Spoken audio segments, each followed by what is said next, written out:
Hey, what's going on, everybody? I am Pruitt, and this is Everyday People Doing Everyday Shit. Yeah, that's what this is. This is the humble podcast that I put together a couple years ago with Queen Pruitt. She's not on this recording right now, but that's not her fault. This is just me sitting down and hitting record on the mics. But anyway, let's go ahead and jump right in on this here. I wanted to do something different with the show going forward. I'm still going to keep it in the same theme of everyday people, you know, just doing day-to-day lives stuff or what have you. But there's some other things that I wanted to add to it, such as the stuff that I'm going to talk about here momentarily. But yeah, I also want to be able to have some interviews and get people on here and chit chat, do some Q&A with you as listeners. So I'll have an option for you to send in some questions and maybe we could discuss it. I'm not necessarily saying I want to do these as long form shows. I may have some long ones in there. I may not, just depends on the flow and depends on what's going on. But I want to have fun with this. I don't want to make this too much like a whole crap ton of work, because a lot of people, when they hear podcasts and thinking, I could do that, they forget or don't realize how much work goes into doing a podcast. And I've been doing podcasts for quite a while now, and I still have that itch to be on the mic and be on air talent. But some of the work that goes along with it, I'm not interested in. But anyway, let's go ahead and get started. I'm sorry for the audio quality at this time, because right now Kylo the dog is right up under the desk snoring quite loudly. So if you hear that, hey, again, this is just everyday people doing everyday shit. All right. Anyway, let's get started. So I just got back this past week from CES. That is the Consumer Electronics Show. For those that don't know, that is a massive trade show. I've spoken about it on the website at pruitt.com/blog. And while I was there, I had a bit of time to think and work through some things, because, this is a bit of a transitional time for me. And I think I'm almost out of that transition and just sort of really falling into my own here, as far as being laid off from Pruitt Studios, and which was fine. It is what it is. It's just business. There's nothing personal there. I get it. It happens. Business is business. But while I was there at CES, I was able to think about that and think about stuff that I want to do going forward, and check out CES, get over there, shake some hands, and try to make some connections, and use those connections to my advantage to be able to create content, get gigs, things like that. And every year, CES tends to have a bit of a theme. It'll go from blockchain. It goes from smartphone tech and sensors and smart home and whatever. There's always something. And this year it was AI. And I have no problem with AI. I've spoken about this at length over the last couple of years, but AI can be pretty daggum cool, or it could be pretty daggum problematic. The problem that I have with some of the stuff that I saw at CES is they were putting AI in things that didn't necessarily need it. And then they would call it AI when it's pretty much just a piece of software that you wrote, not necessarily it being software that's learning and going on its own kind of thing. I mean, it was as bad as seeing AI in something as mundane as a garden hose, a soaker hose for your garden. It's got AI on it. Why the hell does that have AI on it? It doesn't need it. You turn your water on, you turn your water off. Or if you're unable to turn your water on and off, you can just go out there and get a daggum timer, something that already exists, that you put on your faucet outside, and it turns on the water and it turns off the water based on the time that you set in that simple apparatus. But that's just marketing speak out there that's going on. And for you that's listening to this stuff, I urge you all to don't go 100% one way or the other regarding AI. Don't go all in on, oh my God, AI is just a mess. It is so horrible. Don't go all in on that. Don't go all in on AI is so awesome. It is absolutely amazing. Don't go all in on that. I highly recommend you stay in the middle of the road on this, because some things are really good. Some things are pretty shit-tastic when it comes to AI. You have the good side of it and I'm just speaking from a creator standpoint, okay? Because there's other aspects out there, but I'm speaking from a creator standpoint. The good side of AI is there are tools that have AI built into them that's going to make my job easier and allow me to get my job done faster so I can get more jobs and pay more bills. That's a good thing. Repeatable task kind of thing. And then the bad side of it is we get deep fakes out there. We get these videos that says that it's so-and-so in the video when it clearly is not. And AI was used to generate images and video and sound to mimic someone else, and could lead to misinformation and disinformation, so on and so forth. That is pretty bad, but if we stay in the middle of the road, we're going to be okay. All right. So that's my 2 cents on AI. That was all over CES.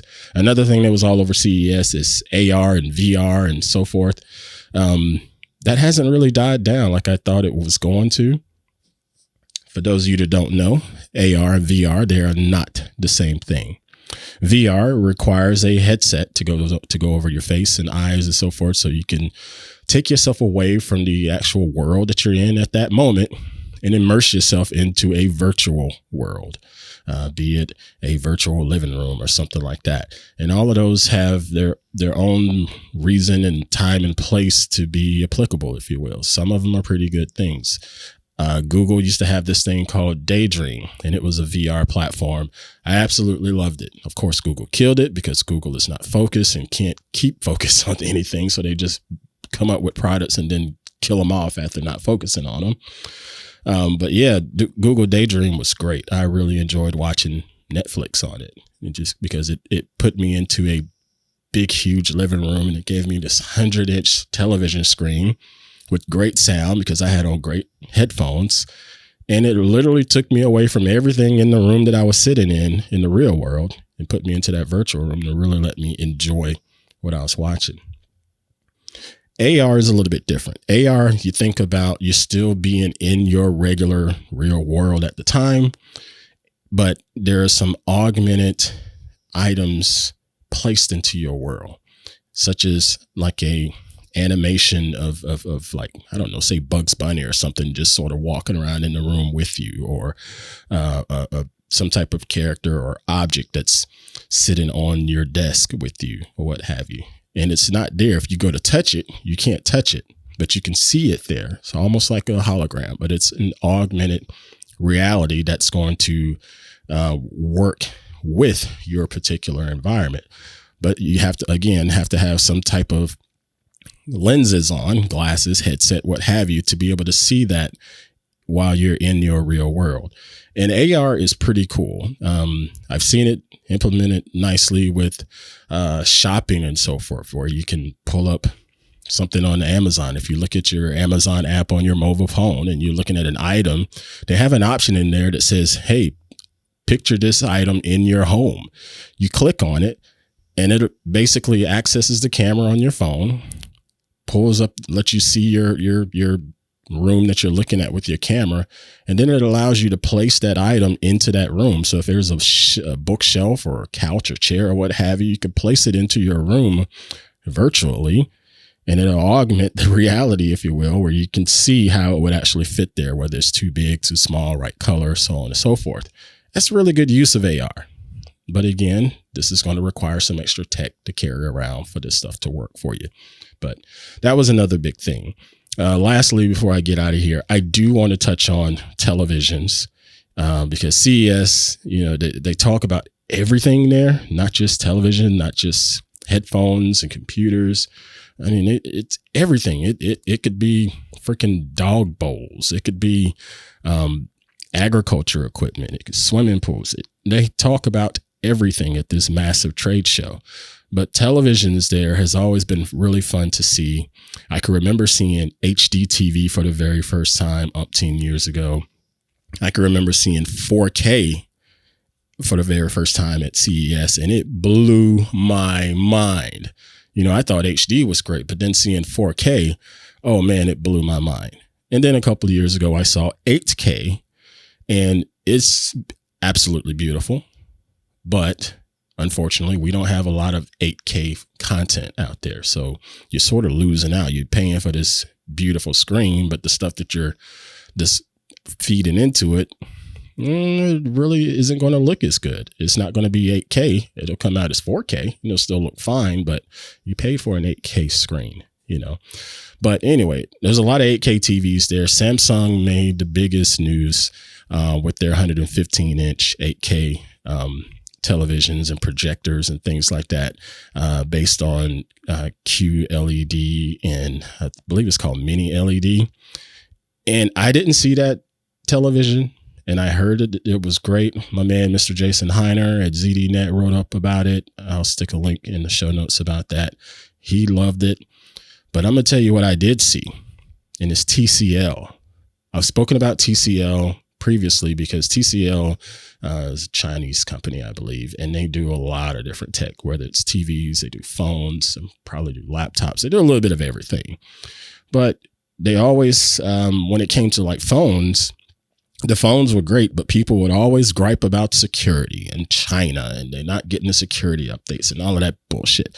And I get people are always harping on security and privacy, but let me tell you, put some of that energy into the privacy practices of some of our own homegrown U.S. companies here. Okay, let's put that privacy energy into Amazon. Do you know how much data Amazon knows about you? It is a shit ton of stuff that they know that you don't even realize.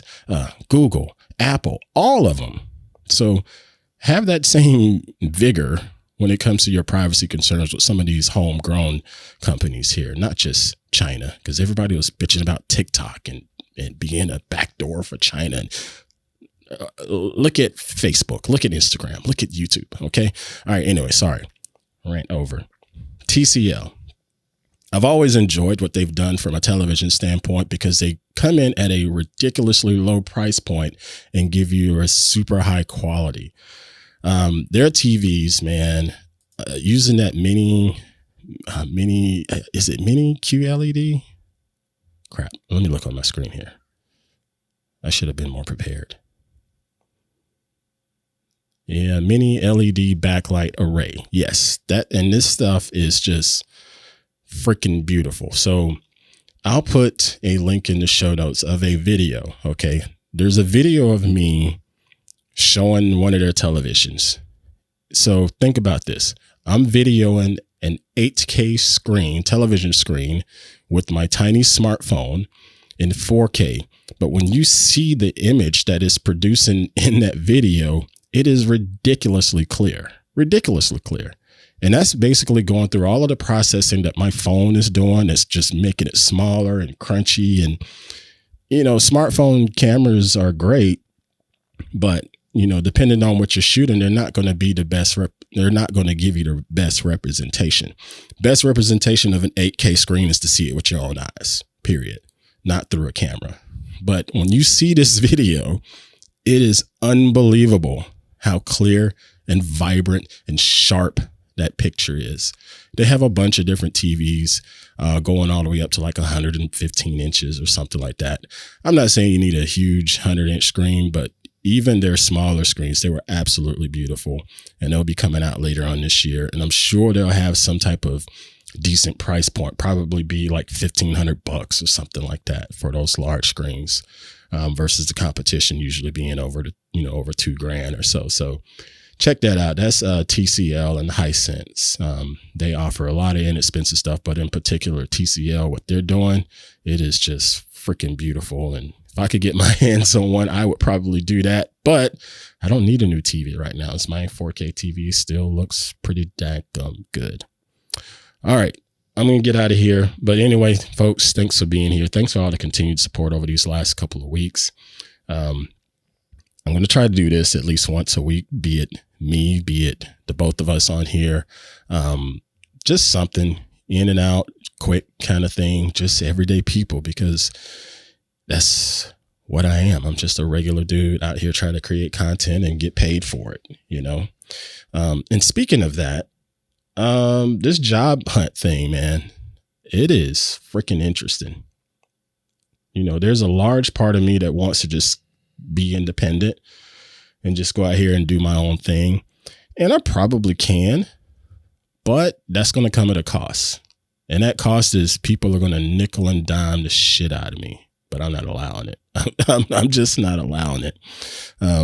Some of you may have seen on X and other social media platforms that I saw a job offer out there for someone they needed a video created, an ad essentially for a gym. You know, so that's 30 seconds of footage, 60 seconds tops. Okay. They needed that video created, edited, and so forth. And they're going to pay $250 for the project. That's bull. I'll get into that another day, why that's bull. Some of you may get it, but some of you may not quite understand why $250 is absolute bullshit to offer a videographer for a project like that. Okay. Yeah, maybe we'll talk about that next time. I don't know. We'll see. If you have questions, comments, feedback, feel free to shoot an email. Old school email works just fine to podcast@antpruitt.com. Again, it's podcast@antpruitt.com. Or you can send a message to me via the social medias. That works.